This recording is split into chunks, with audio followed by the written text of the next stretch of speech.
Okay, this is the 11th session, and back in the 8th session, we finally delivered the first six Chinese characters of Daoism, which was basically, I'm going to repeat one more time here, the universal laws cannot be reduced to the specific rules of for the specific things. And basically, I think what here the essence of the teaching is people learn to differentiate between what is at the way above, philosophical level and what is at the technique level.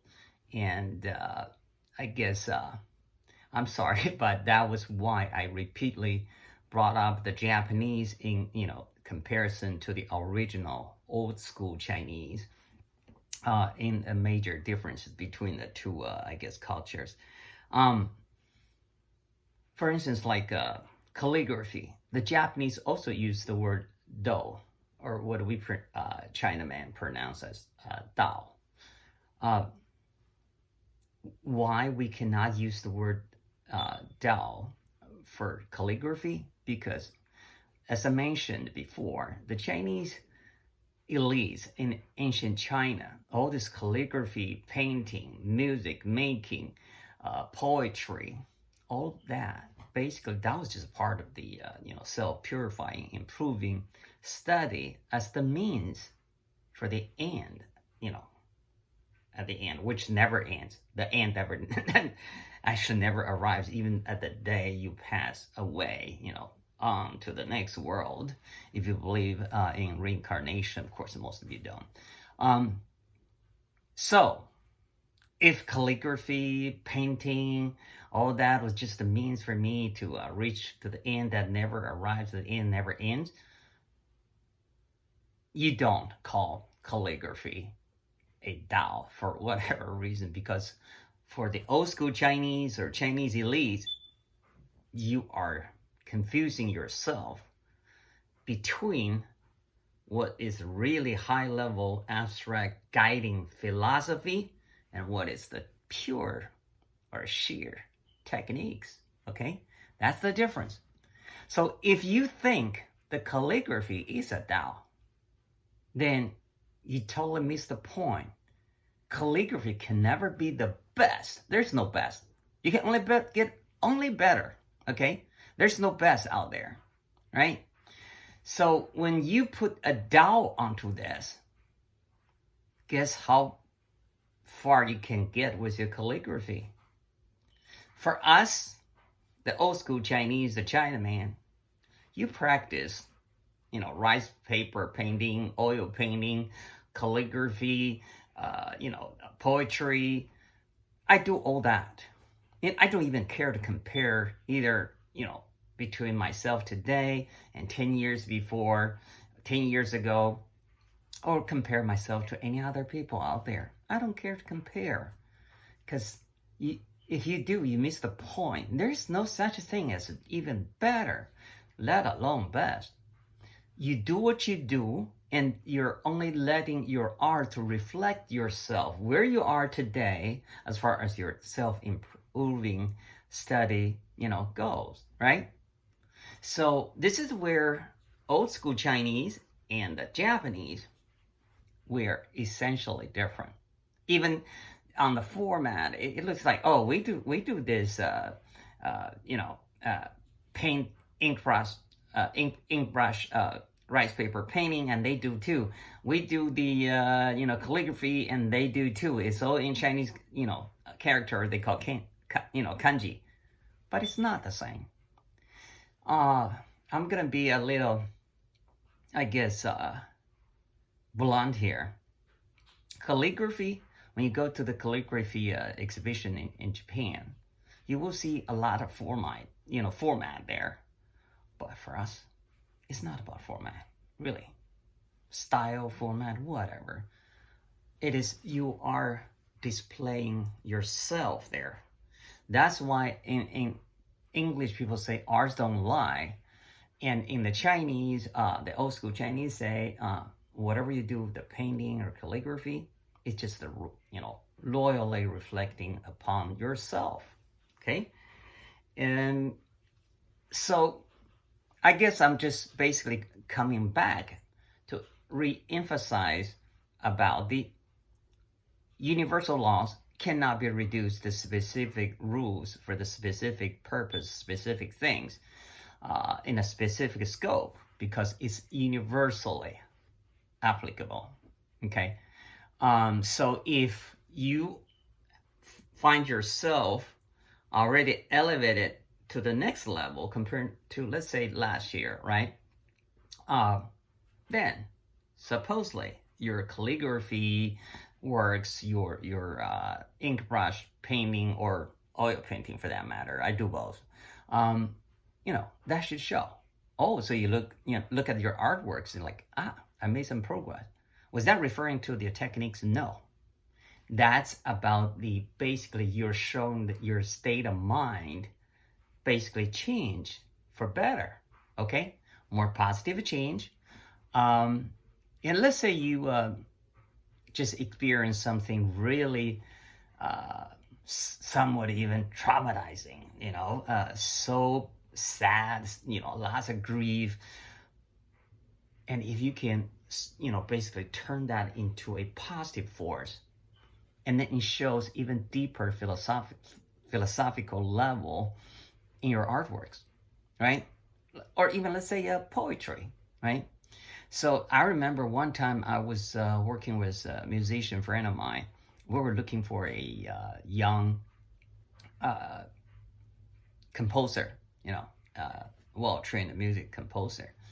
So the first question we asked, between me and my musician friend, we asked that young lady, do you have personally experienced love, love for this affection, very deep affection for someone else in a, personal life? And she said no. And then we walked away from her. Why? If you never had that experience, your music, I don't care, technically, and she was supposed to be technically really good, but that's only technique. Your music, because lack of that, human experience to relate, your music can only stay at the format, the style level. My own master for creative writing in Chinese, he was a very famous movie star, director, sorry, the movie director. And so I remember, and this stays here forever, what he taught me. He said, if you're an artist, you can only touch other hearts if it touched yourself first. You don't lie, okay? Don't even try, because it is something you personally experienced, totally touched, and then you try to convey that, okay, to others. And then the others may get touched if you're good enough. So that, I guess I could relate to Daoism too, because, this is something to direct you, to do your artistic creation, going above and beyond the techniques, right? Excuse me. Remember in an earlier session, I mentioned the gentleman, 1,000 years ago. I lost track of that, but you guys could Google it up. So that gentleman, Xi Kang, remember his theory about the music? He was well above and beyond the sheer, motion to convey. There has to be a, state of mind in there so people could relate to and tell, oh, this is where you are as far as the self-purifying, study where your mind is at what level today. And that's what it was. Use the same standard criteria today to measure the contemporary Chinese composition, the music, or their visual arts. I don't know if it would be satisfied to, in other words, if you use the same criteria and try to measure, you may just walk away disappointed. Why? Because Taoism is not in a contemporary China, not in their daily life. Because let's just face it, I'm not going to be too, I guess, explicit, but in what period of time, when I personally was traumatized, by that, they call it unprecedented uh, cultural campaign that was destructive. What culture? Well, anyway, so that revolution completely wiped out the culture in China. Okay, so after that, that was what some almost I guess half a century right ago. So what's left? Daoism or Confucianism or Zen? Really? I don't know. So this is why I am a Chinaman. I'm not a Chinese per se, But back to the point. You want to differentiate, okay, what's the universal law and how to get there so that you can have the wisdom to help you, right? Or you want to always stay on the technical level to be a subject matter expert. That's totally up to you. So acquiring this wisdom by studying Taoism, it would help you everywhere, okay? So in the examples I gave in the previous sessions, we talked about the corporate politics or business competitions or artistic creations, okay? A lot of things, almost everywhere and anywhere. And that's the beauty about the universal law. The same just the 6 Chinese characters you can apply to almost everything and anything if you're good enough, right? And of course, you're making an effort to get there, right? And that's what counts. You're making the efforts. So we, in the previous sessions, we said, we, I guess, put it out there like, basically, there's one peak point, and before that point, whatever you're doing, you're on your way up to reach that point, and that's upward trend.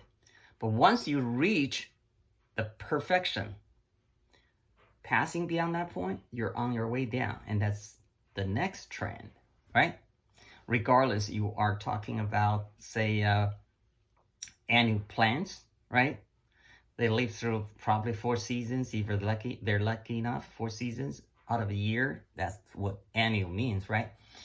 Or if you're just an animal, let's say dogs, cat could live to be, I have a friend, his cat is 22-year-old. I don't know if my cat will be that old. And the dogs, they have their life cycle span. Some are longer than others. But then we talk about the corporations, right? The corporations, some are pure, evil, corporate evil. They have no sense of corporate citizenship or their responsibilities. A couple of guys who just want to get rich and richer. They just have to be the top, number one richest person on earth. That's the whole driver. For those people, you mark my words, they're on their way down already, okay? They just don't know it. But then, okay, there are also people, they're in the business, for the business, but they basically give away all their personal fortune to help other people. That, once again, in the Chinese, teaching, the ancient Chinese for Chinaman, it's like, once again, I mentioned that before. When you are in the position to help the whole world, you do that. You do that. That is your duty, okay? But before you get to that position, okay, you need to purify yourself, improve yourself. At least don't be a trash, a garbage, a liability to the whole world for the other fellow human being. Because just because you have the greed, vanity, and then you create problems like some of the political leaders. I don't even want to go there, okay? But those people, they will find eventually, you know, at the last moment of their lives, what was worth it, with all that effort and time, trying to kill each other for things that back then they thought was big deal. When I guess this is something really at the philosophical deep level, and a lot of them may get wiser as time goes by. They get older, but not all of them. Some of them will never get there. Okay, it doesn't matter how many years they live. They're just. I want to say this. Okay, I don't care if you call me politically correct or not. That's American concept anyway. I guess if you go to Europe, you'll be shocked. What Americans think it's not appropriate to say, but they say it in Europe, let alone Asia or South America. What I'm gonna say is there's a difference between, what is quote unquote stupid and ignorant, because the ignorant people, they do not give up on learning, so they can still be enlightened. The stupid people, they have the personal, constitutional right to remain ignorant, and they reject any enlightenment coming their way, okay? Because they want to be who they are and remain that way. Of course, the Constitution in this country, which is the United States, guarantee the right to remain stupid. The American cops, if you watch an American movie, you have the right to remain silent. Anything you say will be or could be, presented in court as evidence against you. But in this case, you have the constitutional right to remain stupid, okay? If you want to. Once again, I'm not here to, hurt anybody's pride. I'm just saying, while we're still on Earth, going through our life cycle span, we could get wiser, not play smart, be a smart. I don't want to use that word. There's an American word for it. Don't play smart. Get wiser, okay? Figure out your life. What can you do for others? And then, of course, to serve that purpose, the higher purpose, you're also working for yourself. Because at the end of the day, before you kick the bucket, you could actually look back and be proud of yourself. I've done what I could, my little teeny tiny bit, to help, to contribute, and try to make a difference. So the whole world, the humankind, the history, progress, when everybody collectively, try to contribute.